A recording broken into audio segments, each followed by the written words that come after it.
Oke, selamat pagi Bapak Ibu. Apa kabar? Semoga kita semua sehat sejahtera diberkati Tuhan. Hari ini kita akan belajar kembali modul yang pertama, Fast Start modul yang pertama pada tanggal 4 Agustus 2020.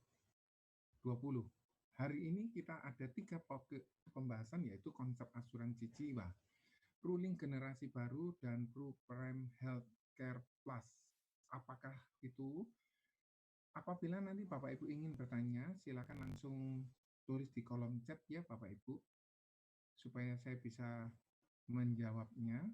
Jadi asuransi jiwa itu memiliki fungsi sebagai berikut. Jadi asuransi jiwa itu merupakan sebuah instrumen keuangan yang berfungsi untuk memberikan kepastian kepada seseorang untuk mencapai tujuan atau rencana keuangan masa depannya. Jadi misalnya seseorang ini punya rencana untuk mempersiapkan pensiun, untuk mempersiapkan tabungan pendidikan, untuk rencana membeli rumah, untuk rencana mungkin hal-hal yang lainnya lagi umroh dan lain sebagainya, yang mana membutuhkan sejumlah uang yang besar. Nah, tujuan tersebut atau rencana tersebut itu harus diberikan sebuah perlindungan. Jadi asuransi jiwa itu memberikan sebuah kompensasi keuangan, kompensasi finansial ketika terjadinya risiko kehidupan. Sebagai contoh, demikian Bapak Ibu. Misalnya Bapak Ibu, saya coba berikan sebuah tulisan ya Bapak Ibu.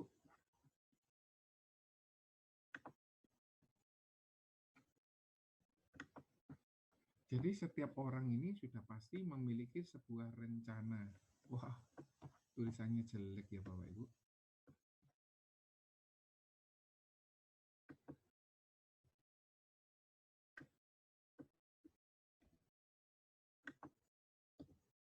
Oke.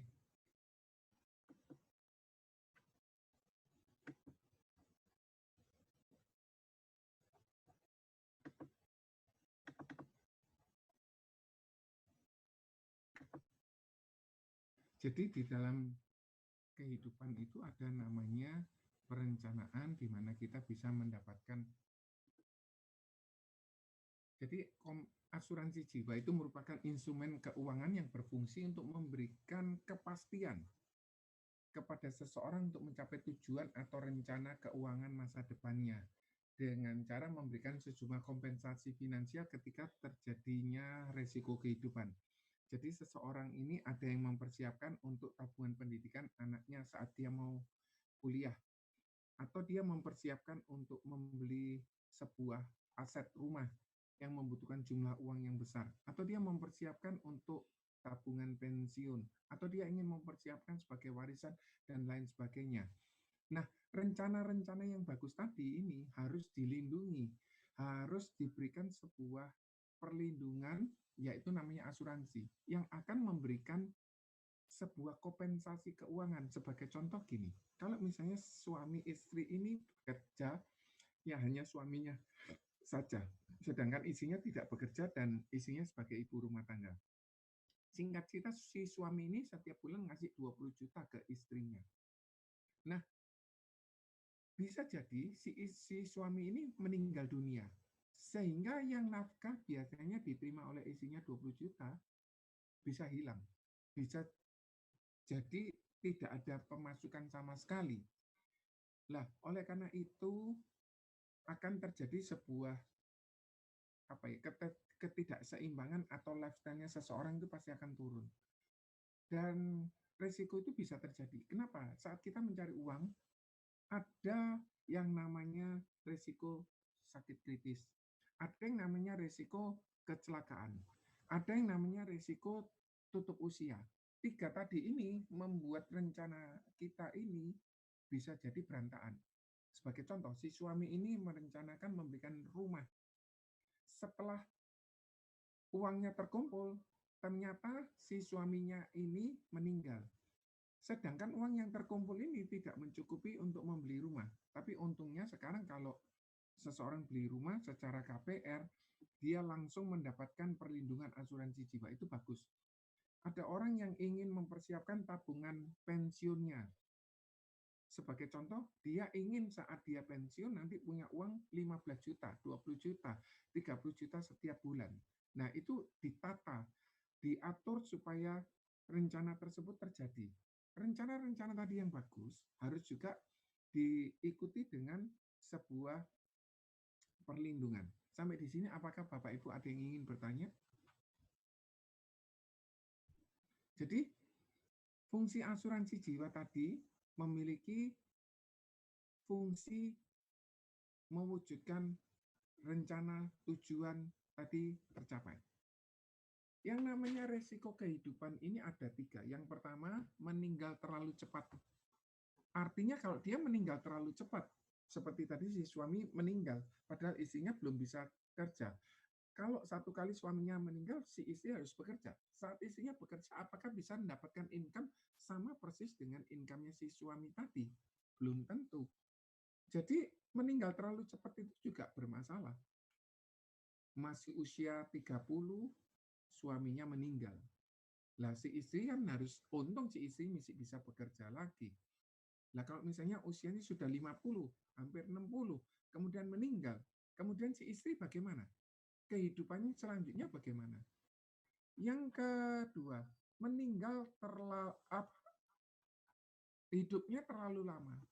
Kenapa kalau hidupnya terlalu lama itu merupakan sebuah risiko? Karena tetap melakukan pengeluaran, baik listrik, air, kesehatan, mungkin cicilan sudah tidak ada, tetapi dana untuk berobatnya sudah sangat rendah. Dan apabila seseorang hidupnya terlalu lama, apabila sakit, bisa jadi menghabiskan uang yang terlalu banyak. Jadi meninggal terlalu cepat juga resiko, hidup terlalu lama juga resiko. Atau ada namanya ketidakmampuan karena kecelakaan, karena sakit, sehingga dia tidak bisa bekerja lagi. Sebagai contoh stroke. Orang stroke itu pengeluarannya minim 10 juta. Bisa jadi lebih rendah kalau misalnya tanpa suster, tanpa suster shift, tanpa biaya dokter akan lebih murah. Tetapi kalau itu dilakukan adanya suster, adanya dokter yang mereksa, karena orang stroke bisa jadi harus pasang kateter. Saya punya nasabah 2010 itu dia stroke sampai sekarang pasang kateter dan biaya yang dikeluarkan tidak sedikit. Sampai per berapa saat yang lalu, tahun lalu atau tahun berikut sebelumnya, dia bilang pengeluaran saya 10 juta. Untuk apa saja? Bayar 2 orang yang merawat dia saat dia toileting, saat dia makan, saat dia lainnya. Dan harus ada 2 biaya yang harus dipenuhi lagi, yaitu pengeluaran untuk makannya suster, listrik, air, dan sebagainya. Sampai di sini apakah ada yang mau bertanya? Kalau memang nggak ada, saya lanjutkan. Jadi meninggal terlalu lama, masalah. Meninggal terlalu cepat, masalah. Tadi bukan meninggal ya, hidup terlalu lama masalah, meninggal terlalu cepat masalah, kemudian ketidakmampuan karena sakit. Nah, perencanaan keuangan itu diperlukan oleh setiap orang. Baik orang itu kaya, menengah, bahkan yang sederhana tetap memerlukan perencanaan keuangan. Kita mengawalinya dengan proses mencari nafkah. Dan tujuan keuangan tadi sudah pasti tujuan tersebut bagus. Sebagai contoh, tujuan keuangannya memiliki kendaraan. Bagus kan? Supaya dia tidak kehujanan, tidak kepanasan, dan bisa dalam satu mobil untuk misalnya satu keluarga, suami, istri, 2 anak.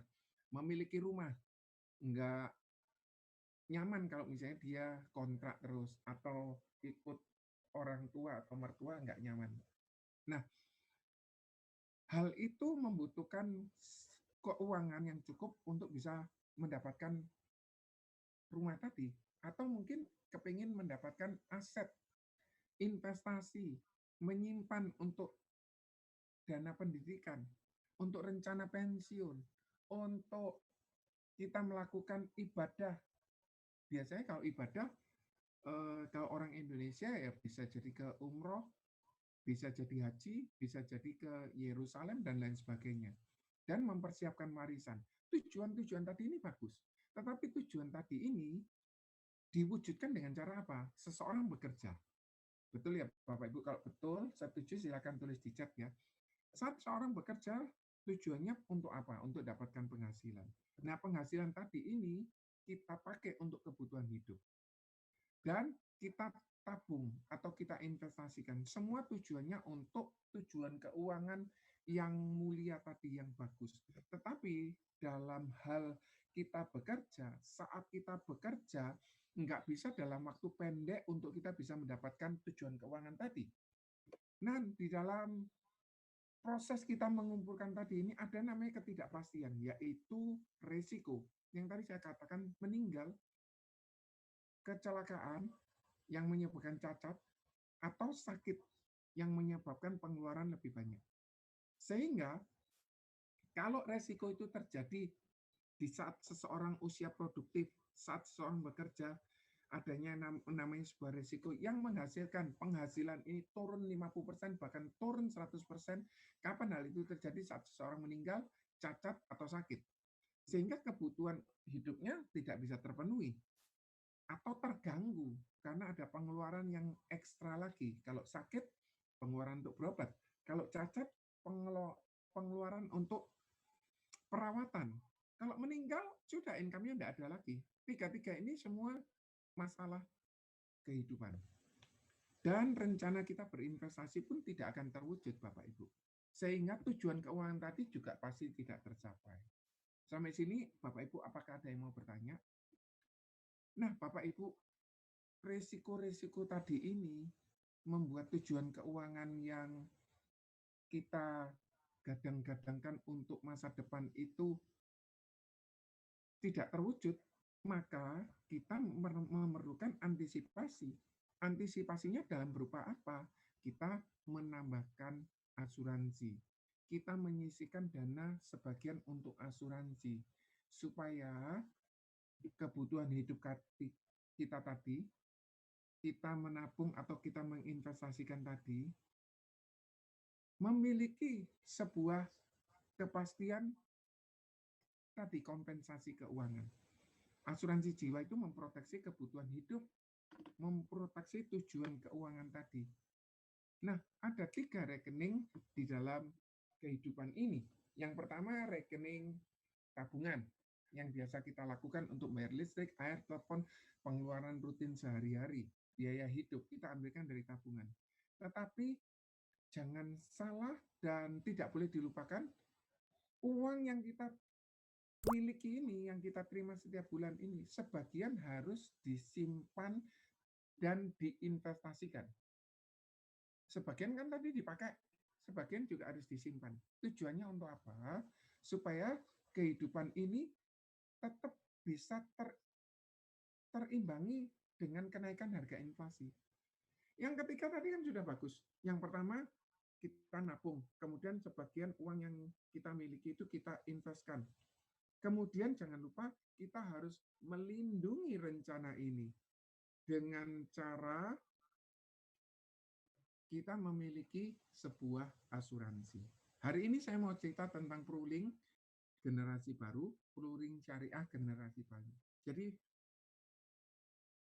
pihak-pihak yang terkait dalam sebuah perjanjian atau kontrak polis yang namanya penanggung. Penanggung ini namanya prudential atau industri asuransi. Pihak yang menanggung kerugian apabila terjadinya sebuah risiko. Dalam hal ini penanggung adalah perusahaan asuransi, PT Prudential Life Assurance, dan pemegang polis adalah orang yang mengadakan, orang yang mengubah, orang yang mengakhiri, orang yang menuntut hak, orang yang berhak merubah, orang yang berhak menandatangani, orang yang berhak menerima perjanjian polis antara penanggung dengan pemegang polis. Kemudian ada satu terminologi lagi namanya tertanggung utama, orang yang diasuransi. Pemegang polis dan orang tertanggung sama bisa orang yang sama. Misalnya ini suami sebagai pemegang polis, suami juga sebagai tertanggung utama. Boleh nggak? Boleh. Atau suami pemegang polis, istri tertanggung utama. Apakah boleh? Boleh. Jadi itu hal yang perlu kita pahami. Kemudian ada tertanggung tambahan, pihak yang berkepentingan untuk diproteksi di samping tertanggung utama. Dalam hal ini tertanggung tambahan biasanya orang tua atau pasangan. Seperti itu Bapak Ibu. Dan pembayar premi adalah orang yang membayar premi ke penanggung, ke prudential. Orang ketiganya ini, keempatnya ini bisa orang yang sama. 1, 2, 3, 4 ini bisa orang yang sama. Bisa orang yang berbeda. Nah, tapi penanggung itu siapa Bapak Ibu? Betul, perusahaan asuransi. Jadi perusahaan asuransi itu menawarkan sebuah uang pertanggungan kepada nasabah melalui agent tentunya ya Bapak Ibu. Dan nasabah itu membayarkan premi kepada perusahaan asuransi. Atau saya balik, nasabah membeli atau membayar premi kepada penanggung. Dalam hal ini perusahaan asuransi atau Prudential Life Assurance. Prudential Life Assurance memberikan uang pertanggungan kepada nasabah apabila terjadinya sebuah risiko. Jadi premi sejumlah uang yang dibayarkan oleh nasabah ke perusahaan guna mendapatkan hak proteksi apabila terjadi risiko. Sedangkan yang kedua, uang pertanggungan ialah uang yang diberikan oleh perusahaan asuransi kepada nasabah apabila terjadi risiko terhadap tertanggung yang besarnya sesuai dengan perjanjian kontrak. Sampai sini ada yang mau ditanyakan Bapak Ibu? Pastinya nasabah membayar premi dalam jumlah kecil. Perusahaan asuransi memberikan uang pertanggungan dalam jumlah besar. Saya lanjutkan Bapak Ibu. Manfaat dasar, wajib PGB dan PSGB, ada manfaat tambahan opsional, bisa diambil juga bisa tidak. Manfaat dasar itu biasanya uang pertanggungan jiwa. Dan manfaat yang kita bisa dapatkan, manfaat meninggal, namanya link term. Yang kedua, manfaat kecelakaan, namanya PADD. Ada PAD, ada TPD, tapi kita lagi konsen fokus ke PADD saja. Manfaat meninggal, fokus ke link term. Manfaat kondisi kritis. Ada namanya Critical Cover Benefit 61. Ada namanya Early Stage Crisis Cover. Ada namanya Juvenile Crisis Cover. Dalam hal ini kita fokus ke CCB 61. Kemudian manfaat bebas premi, ada pro-payer, ada pro-waiver, ada spouse waiver, ada spouse payer, ada parent payer. Kita arahnya ke pro-payer 33. Manfaat kesehatan, ada PRUMED, ada PHS plus, ada PPH plus, ada CHC. Kita konsentrasi ke PPH plus. Sampai di sini apakah ada yang mau ditanyakan Bapak Ibu? Oke, saya lanjutkan lagi ya Bapak Ibu. Ruling syariah generasi baru memiliki fungsi atau bisa didesain tujuannya untuk warisan. Sebagai contoh, demikian Bapak Ibu. Apabila seseorang memiliki polis asuransi dalam bentuk UP Jiwa, anaknya 3, maka bisa ditunjuk anak yang pertama 33%, anak yang kedua 33%, anak yang ketiga 33%. Boleh nggak? Boleh. Bisa juga ditunjuk untuk ini untuk istri 50%, untuk anak-anak 25%, 25% boleh. Jadi memberikan santunan atau warisan dalam bentuk polis asuransi jiwa, dalam bentuk uang. Ada seseorang memiliki warisan dalam bentuk rumah, bentuk aset. Tapi yang kita bahas pada malam hari ini adalah aset dalam warisan dalam bentuk uang pertanggungan. Yang kedua, persiapan dana pendidikan. Bapak Ibu, seseorang itu bisa mempersiapkan dana pendidikan melalui nilai investasi bisa, atau melalui memberikan sejumlah perlindungan kepada orang tuanya yang mencari nafkah. Misalnya dia hitung untuk anaknya 18 tahun lagi akan kuliah, membutuhkan dana sebagai contoh 2 miliar. Maka orang tuanya bisa mulai sekarang membeli uang pertanggungan sebesar 2 miliar, tujuannya apabila terjadi sewaktu-waktu resiko, tutup usia, ataupun kecelakaan, ataupun namanya sakit kritis, maka dana pendidikan ini cair. Manfaat yang lain, persiapan dana pensiun. Ada yang namanya dana pensiun kita terima dari perusahaan. Ada juga dana pensiun kedua yang kita bisa ciptakan atau kita bisa timbulkan untuk menambah dana pensiun yang sudah ada. Perlindungan terhadap pendapatan keluarga seperti yang tadi, seseorang punya income 20 juta, diberikan ke istrinya 20 juta, tiba-tiba meninggal dunia, maka yang diberikan 20 juta ke istrinya itu habis. Maka si suami ini perlu memberikan atau membeli uang pertanggungan jiwa untuk bisa mengcover uang 20 juta ini tetap bisa terwujud melalui uang pertanggungan asuransi jiwa yang cair. Perlindungan aset sebagai contoh gini, ada seseorang memiliki rumah dan rumah tersebut katakan harganya 1 miliar. Jadi rumah orang tersebut sebesar 1 miliar. Semoga jelas ya. Oke. Rumah ini harus dilindungi. Kenapa kok harus dilindungi?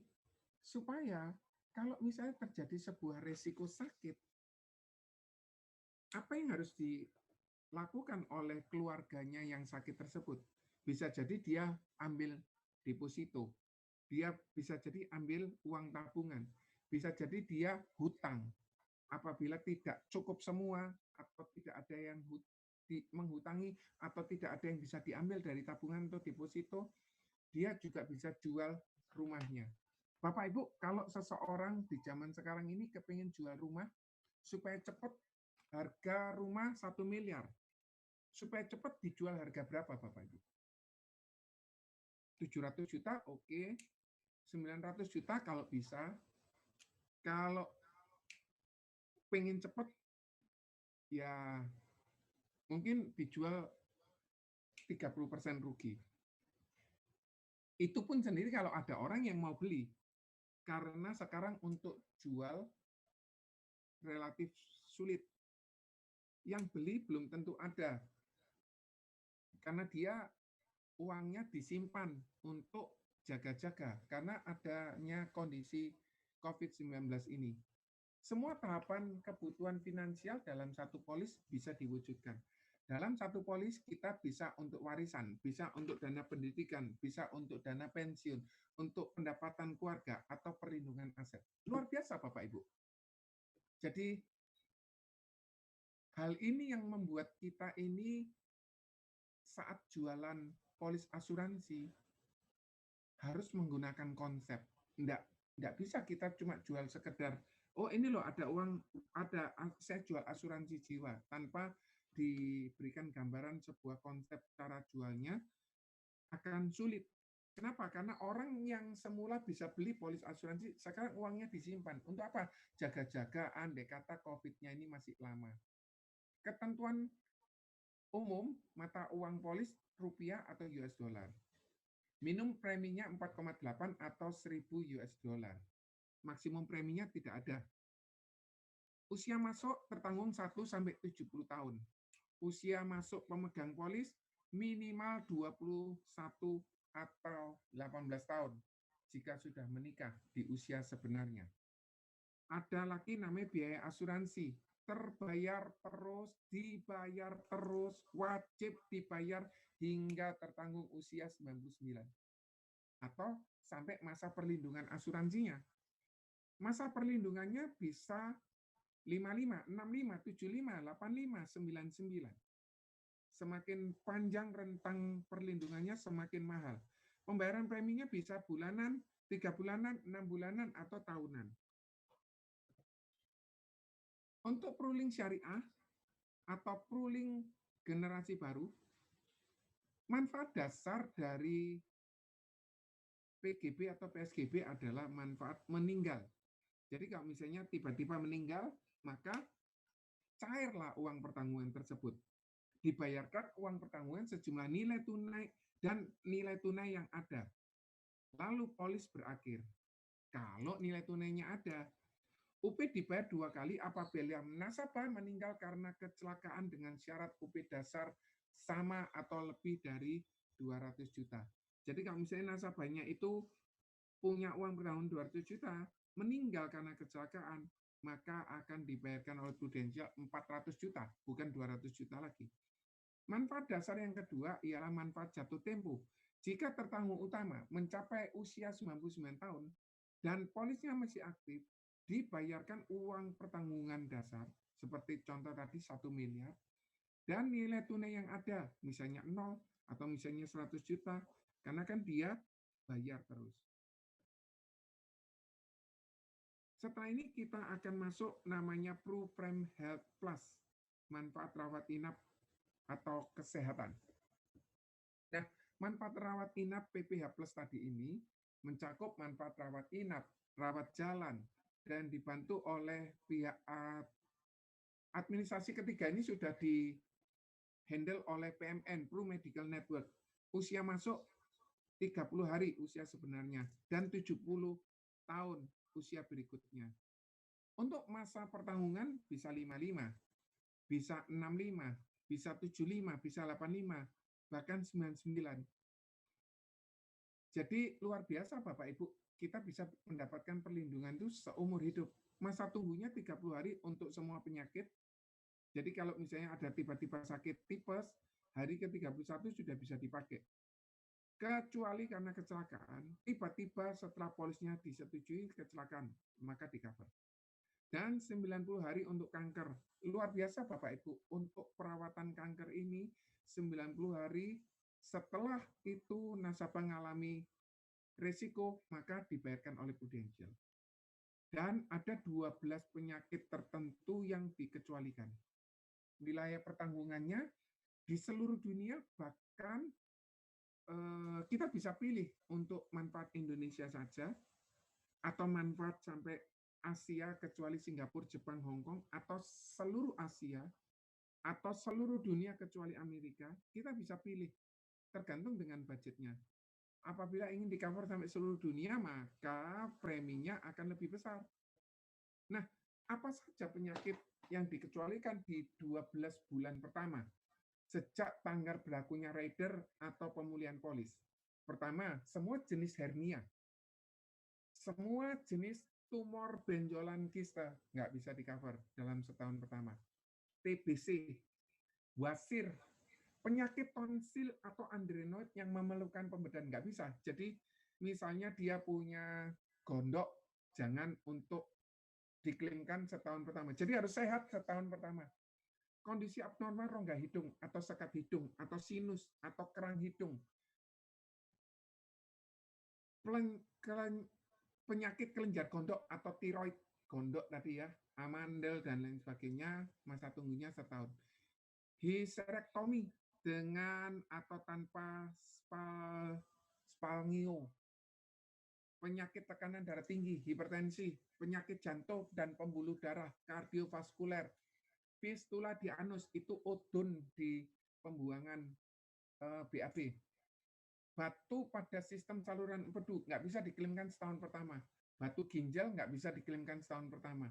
Saluran kemih atau kandung kemih mengalami sakit tidak bisa diklaimkan dalam setahun pertama.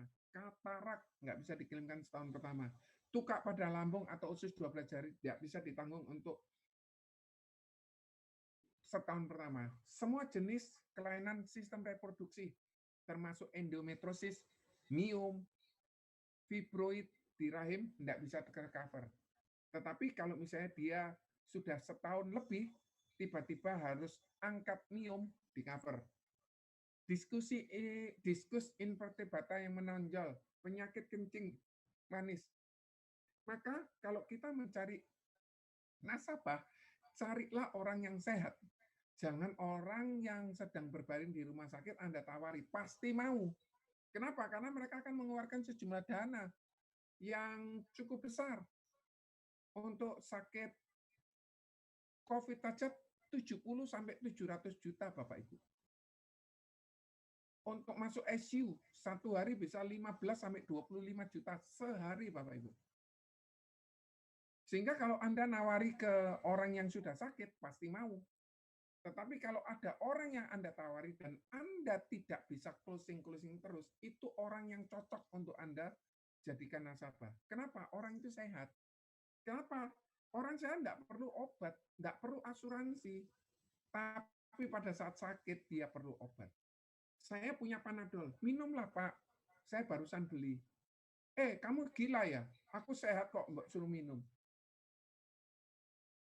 Enggak Pak, saya enggak gila. Prinsipnya sama Pak. Saat Bapak enggak perlu asuransi, Bapak harus beli asuransi. Saat Bapak perlu asuransi, asuransi belum tentu mau terima permintaan Bapak. Dan wilayah pertanggungan, tipe kamarnya kita bisa lihat. Yang atas sendiri itu plain, ada bronze A. Coba katakan bronze A, Bapak Ibu. Oke. Ada bronze B. Ada silver A, silver B, gold A, gold B. Kalau yang A itu pasti isi dua, satu kamar isi dua, tempat tidur termurah. Kalau yang B, satu tempat tidur dengan kamar mandi dalam termurah. Sebagai contoh, kalau yang B, di rumah sakit Mitra Keluarga, ada yang harga 985, ada yang harga 1,5. Sama-sama satu kamar isi satu, maka kita harus ngambil yang kamar harga 900. Kalau di rumah sakit yang lain, satu kamar isi satu, kamar mandi dalam dan termurah 1.500.000 dan ada yang 3 juta, maka harus ambil yang 1,5 juta. Sampai sini jelas Bapak Ibu? Kalau yang bronze A di cover untuk seluruh Indonesia, kalau yang silver di cover untuk seluruh Asia kecuali Singapura, Jepang, Hong Kong. Kalau Asia itu gold cover Asia, seluruh Asia termasuk China dan lain sebagainya. Kalau platinum seluruh dunia kecuali Amerika. Kalau diamond seluruh dunia. Dimulai dari platinum dan diamond hanya ada satu tempat tidur kamar mandi dalam termurah. Tidak ada yang platinum A, platinum diamond A, tidak ada. Fitur ProPrime Health Plus, ProPrime Healthcare Plus untuk manfaat kamar, untuk manfaat ICU yang tadi saya cerita bisa jadi 25 juta sebulan, 25 juta sehari untuk pengeluarannya. Jadi kalau 10 hari ya 250 juta. Kalau sebulan ya tinggal dikalikan 250 juta. Kalau setahun ya sudah 1 miliar. Itu yang harus dikeluarkan saat seseorang berobat. Pembedahan, kunjungan dokter, baik spesialis dan umum. Luar biasanya kunjungan untuk dokter bisa 2 kali dalam 1 hari. Aneka perawatan, perawatan sebelum dan sesudah rawat inap. Sebagai contoh, seseorang masuk rumah sakit, sebelumnya dia berobat, lab, ke dokter. Seminggu kemudian disarankan, dianjurkan rawat inap. Orang tersebut biaya yang di sini, misalnya contoh 1 juta bisa diklaimkan. Perawatan rumah oleh juru rawat, home nursing care, jasa ambulan lokal, fisioterapi, okupansi, terapi bicara, dan pendamping. Sampai sini jelas Bapak Ibu? Nah, manfaat rawat inap salah satunya bedah rekonstruksi payudara atau setelah masektomi karena sakit atau karena kecelakaan. Bedah rekonstruksi wajah juga sama karena sakit atau karena kecelakaan. Penggantian biaya untuk donor pihak ketiga. Jadi seseorang sakit ginjalnya dan dia harus didonor dan ada orang yang donorkan. Pengambilan donor dari orang yang mendonorkan ginjalnya itu diangkat sampai di operasi selesai itu di cover sama Prudential. Kemudian untuk nasabahnya sendiri yang mendapatkan donor yang harus operasi itu juga di cover. Santunan harian rawat inap. Manfaat rawat jalan, rawat darurat karena kecelakaan, perawatan lanjutan kecelakaan, bedah rawat jalan. Luar biasa Bapak Ibu. Untuk manfaat rawat jalan yang lain, perawatan sebelum dan sesudah bedah rawat jalan. Apabila seseorang mengalami pembedahan, maka sebelumnya dan sesudahnya bisa di-cover. Perawatan kanker, luar biasa Bapak Ibu, perawatan kanker ini sangat mengikuti kebutuhan zaman Bapak Ibu. Juga pemantauan untuk perawatan kanker. Jadi orang kalau kanker, kemoterapi itu tidak bisa cuma dilakukan sekali. Berkali-kali, 30 kali kemoterapi, dan sebagainya. Untuk cuci darah, bisa jadi seminggu 2 kali, kalau nggak kuat jantungnya seminggu 3 kali, tapi ya gitu, rusak semua vaskulernya. Jalur darah, pembuluh darahnya rusak. Lainnya, santunan pemakaman, santunan HIV/AIDS akibat transfusi atau pekerjaan. Ini tabelnya Bapak Ibu. Saya coba akan tampilkan tabelnya yang lebih mudah dilihat ya Bapak Ibu.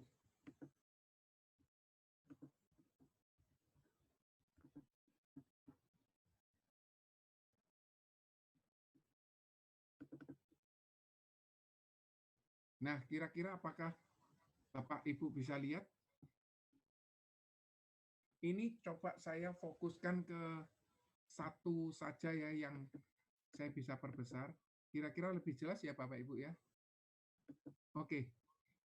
Tadi bronze A atau bronze B di cover di mana Bapak Ibu? Betul, Indonesia.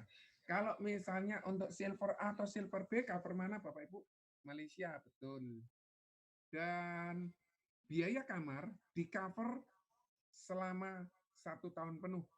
Satu kamar dengan 1 tempat tidur per hari maksimal sesuai dengan hari kalender per tahun. Jadi 365. Kemudian semuanya sesuai tagihan mana yang lebih besar antara harga kamar terendah dengan 2 tempat tidur atau sebatas harga kamar. Sebagai contoh, untuk pemilihan batas kamar ada opsi 1 dan opsi 2. Bisa kalau misalnya dananya sedikit pakai opsi 1 saja, karena biayanya akan jauh lebih murah. Sedangkan untuk batas kamar yang opsi 2, harganya 1 juta. Sebagai contoh, demikian Bapak Ibu. Apabila seseorang berobat di daerah, dia ambil opsi 1 bronze A. Satu kamar isi 2 di daerah itu cuma 200.000 sebagai contoh. Maka dia bisa pindah kamar lebih tinggi sampai harga 500.000 tanpa nambah biaya.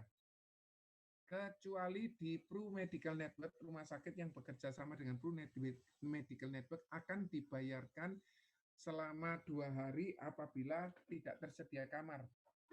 Dan masih bisa mendapatkan manfaat kamar yang lebih tinggi apabila kamarnya tidak ada tanpa menambah. Apabila ruangannya sudah ada tersedia, maka dia pindah lagi ke fasilitas kamar yang dimiliki. Nah, biaya unit perawatan intensif atau intensive care unit ICU yang tadi saya sampaikan, ini dibayarkan sesuai tagihan. Jadi yang kuning ini sesuai tagihan ya Bapak Ibu. Berapa maksimalnya? 150 hari per tahun. Jadi misalnya bulan Januari sakit 20 hari di ICU. Misalnya nanti Februari sakit lagi 20 hari di ICU. Maret sakit lagi 20 hari. April sakit lagi 20 hari. Kok sakit kok jadi hobi ya? 80 hari dibayar. Berapapun habisnya tetap dibayar. Asal dia ngambil satu kamar isi 2 awal dia masuk. Biaya kunjungan dokter umum dibatasi 2 kali per hari. Misalnya dia pagi datang, sore datang lagi, biayanya misalnya 200.000 kali 2 tetap dibayar sama Prudential. Untuk dokter spesialis atau dan garis miring atau subspesialis bisa kunjungan 2 kali per hari. Sebagai contoh, pakai dokter jantung dan dokter paru. 2 kali sehari dia datang, maka 2 kali sehari pun dibayar oleh Prudential. Atau dia pakai spesialis paru pembuluh darah, atau mungkin spesialis jantung pembuluh darah. Tadi kan spesialis jantung. Itu juga bisa di cover karena subspesialis. Tindakan bedah. Misalnya seseorang harus dioperasi, pasang pen dan lain sebagainya. Biayanya ditanggung penuh oleh Prudential. Biaya aneka perawatan rumah sakit seperti biaya lab, biaya untuk penunjang kesehatan, infus, X-ray, kemudian hal-hal yang menunjang, maka itu bisa di-cover. Bisa jadi biaya APD masuk di sini. APD itu yang pakaian dipakai untuk melindungi juru rawat atau dokter. Biaya perawatan oleh juru rawat setelah rawat inap maksimum cuma 120 hari per tahun. Artinya seseorang mengalami stroke dan dia harus rawat di rumah, rawat jalan di rumah. Maka dia bisa request suster dari rumah sakit tersebut, yang mana rumah sakit tersebut menyediakan pelayanan home care tersebut. Maka satu harinya bisa dibantu, tetapi maksimalnya hanya 120 hari per tahun. Untuk biaya ambulan, dari rumah sakit ke rumah sakit yang lain, dari rumah ke rumah sakit yang terdekat bisa tercover. Biaya fisioterapi, biaya terapi okupansi, biaya terapi wicara, maksimal 1 kali kunjungan per hari. Keseluruhan terapi maksimum 30 hari sebelum rawat inap dan selama rawat inap, dan 90 hari setelah rawat inap, maksimum 90 hari per tahun.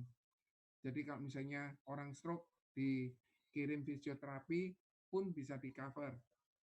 Biaya pendamping per hari maksimum 150 hari per tahun untuk satu orang pendamping yang tinggal satu kamar dengan peserta. Jadi uang pendamping ini bisa untuk beli ranjang apabila ruangan fasilitas tersebut nututi atau muat atau rumah sakitnya menyediakan fasilitas itu. Jadi kalau dia tidak menyediakan fasilitas itu, ya tidak bisa.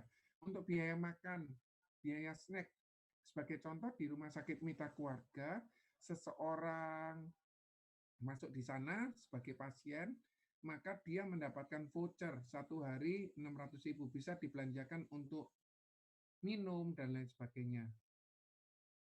Itu pun kalau misalnya rumah sakitnya menyediakan dan seluruh bilnya masuk ke tagihan rumah sakit. Apabila rumah sakitnya tidak menyediakan, maka dia tidak bisa klaim biaya pendamping tersebut. Biaya perawatan sebelum rawat inap. Jadi sebelum rawat inap, seseorang rawat inap, sebelumnya dia berobat. Selama 30 hari ini masih bisa. Misalnya dia nge-lab 2 kali, ke dokternya 2 kali, minum obat dan sebagainya. Ini yang klaim di sini bisa, yang pemakaian biaya di sini bisa diklaimkan. Biaya perawatan setelah rawat inap. Nah, setelah rawat inap, dia perlu kontrol lagi dokter, perlu beli obat lagi, maka itu pun juga bisa di-cover. Jadi sistemnya reimbursement. Biaya bedah rekonstruksi payudara setelah tindakan masektomi akibat kanker atau kecelakaan. Jadi untuk rekonstruksi tersebut hanya karena sakit kanker dan kecelakaan. Jadi kalau misalnya, oh saya mau memperindah, tidak bisa Bapak Ibu. Oh saya ingin mengencangkan, tidak bisa. Bukan itu fungsinya, tetapi kita untuk memberikan bantuan saat seseorang mengalami sakit atau kecelakaan sehingga harus perlu direkonstruksi. Dilakukan oleh dokter dalam waktu 6 bulan sejak tanggal operasi pengangkatan. Jadi masektomi itu diangkat dan kondisinya kan tidak bagus, dirapikan, kemudian dibuat mungkin ditempel lagi atau bagaimana, itu pun bisa ke cover. Nah, biaya rekonstruksi wajah setelah tindakan bedah atau kanker karena kecelakaan. Jadi misalnya dia dibedah, kemudian kondisinya tidak bagus, itu masih bisa dibantu. Maksimum 1 kali tindakan bedah rekonstruksi wajah harus dilakukan oleh dokter medis dalam waktu 6 bulan. Jadi nggak bisa ke salon kecantikan, nggak bisa Bapak Ibu.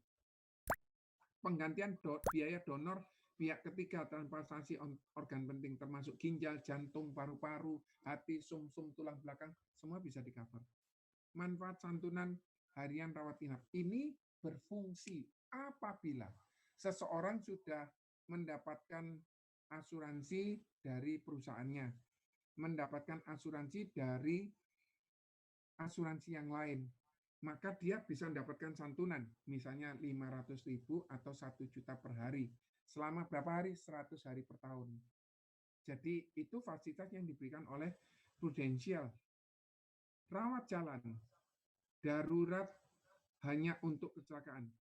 Sebagai contoh, dia naik motor, kakinya tertabrak kayu, pohon, sehingga harus digips untuk mengembalikan reposisi atau mungkin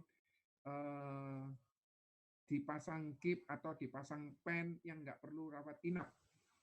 Maka rawat jalan diberikan dalam waktu 48 jam setelah mengalami kecelakaan. Jadi misalnya mengalami kecelakaan, besoknya baru berobat. Selama itu masih 48 jam masih tercover. Tetapi jangan sampai gini, tanggal 1 dia tabrak, kemudian tanggal 7 dia baru melakukan bedah rawat jalan, maka itu tidak bisa di-cover. Biaya rawat jalan lanjutan hanya untuk kecelakaan. Rawat jalan diberikan dalam jangka waktu 90 hari saat mengalami kecelakaan. Jadi rawat jalan lanjutan apabila mengalami pembedahan, maka bisa dilanjutkan untuk kontrolnya masih bisa tercover 30 hari setelah mengalami kecelakaan. Biaya tindakan bedah rawat jalan di-cover. Biaya perawatan sebelum tindakan bedah rawat jalan. Jadi misalnya dia dibedah tapi tidak perlu nginep, itu di-cover. Tapi sebelumnya dia berobat juga di-cover. Setelahnya dia berobat juga di-cover. Maksimum 30 hari sebelum bedah rawat jalan dan 90 hari setelah bedah rawat jalan. Perawatan kanker, luar biasa Bapak Ibu, perawatan kanker ini ada imunoterapi, ada targeted terapi. Jadi menggunakan teknologi yang zaman sekarang, bukan teknologi yang kuno. Sehingga Prudential ini boleh dikatakan sebuah memiliki fasilitas polis yang up to date, kekinian. Biaya manfaat pemantauan untuk perawatan kanker maksimum 5 tahun setelah perawatan aktif. Jadi dia kanker kan perawatan terus, kemoterapi dan sebagainya, itu pun di-cover Bapak Ibu. Biaya perawatan cuci darah atau dialisis. Batas manfaat tahunan 2 miliar untuk bronze A, silver A 2 miliar. Untuk bronze B 3 miliar, silver B 3 miliar. Prime limit booster itu artinya begini Bapak Ibu. Andai kata dalam setahun dia berobat, kemudian berobatnya melebihi limit 2 miliar tadi, misalnya 2,5 miliar, maka dia mesti punya plafon lagi yang lebih banyak lagi, tapi ini dipakai dalam waktu keseluruhan polis itu sebesar 8 miliar. Jadi tahun depan dia kembali lagi manfaatnya 2 miliar, tetapi limit boosternya 7,5 miliar. Sampai sini jelas Bapak Ibu? Oke. Manfaat yang lainnya adalah manfaat santunan pemakaman. Jadi apabila seseorang memiliki manfaat polis PPH+, tutup usia maka akan dibantu sebesar 15 juta. Apabila nasabah juga mengalami sakit HIV atau AIDS, dibantu juga 15 juta. Nah, yang membedakan apabila dia memiliki polis tersebut PPH-nya itu syariah, maka dia mendapatkan dana marhamah atau dana bantuan, dana santunan duka yang dibayarkan sekaligus untuk meninggal akibat sakit atau kecelakaan sebagai santunan untuk penerima manfaat sesuai dengan ketentuan polis 15 juta. Jadi kalau misalnya polis biasa, orang tersebut meninggal, maksudnya yang punya PPH, dikasih santunan 15 juta. Tapi kalau dia punya polis yang syariah, maka dia dibantu 15 juta. Jadi manfaat yang lain ada prime saver. Prime saver itu artinya biaya rawat inap yang muncul tetapi kita tanggung sendiri. Ada yang 4 juta, ada yang 5 juta. Dan ada yang sampai 20 juta. Jadi di situ, terus kemudian untuk yang silver A 2 miliar dan 8 miliar, silver B 3 miliar dan 12 miliar. Jadi ini ngapalkannya gampang ya. Bronze A, silver A sama. Bronze B, silver B sama. Kemudian ini yang gold A, gold B. 4 miliar dan 5 miliar. 26 miliar limit booster dan 30 miliar limit booster. Kemudian untuk yang seluruh dunia kecuali Amerika 10 miliar dan 40 miliar. Sedangkan untuk yang seluruh dunia 15 miliar dan 50 miliar. Sampai sini apakah Bapak Ibu ada yang mau bertanya enggak Bapak Ibu? Saya coba kembalikan lagi ke slide saya yang PowerPoint ya. Oke. Ini tadi yang sudah saya sampaikan ke Bapak Ibu.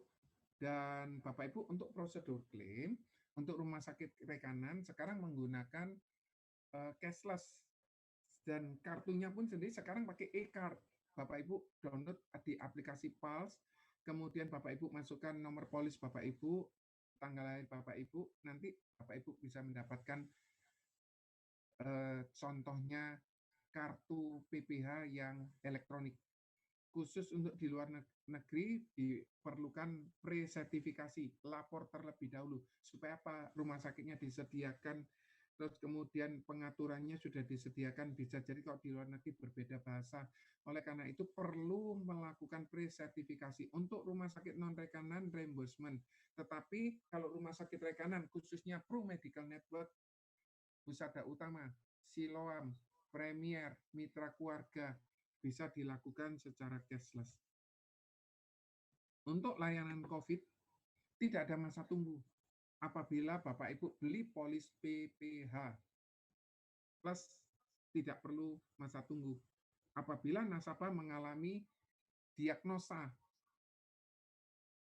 positif COVID dan rawat inap, nasabah yang memiliki polis Prudensial Indonesia meskipun tidak ada rawat inap, polisnya berhak mendapatkan santunan khusus COVID-19 sebesar 1 juta per hari jika dirawat inap dan didiagnosis positif di periode perlindungan hingga 30, ini saya coba perbaiki ya, sampai 31 Agustus. 31 Agustus.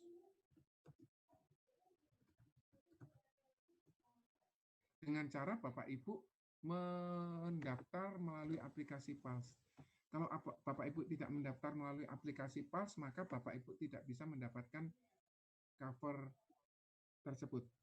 Nah, Bapak Ibu sudah selesai.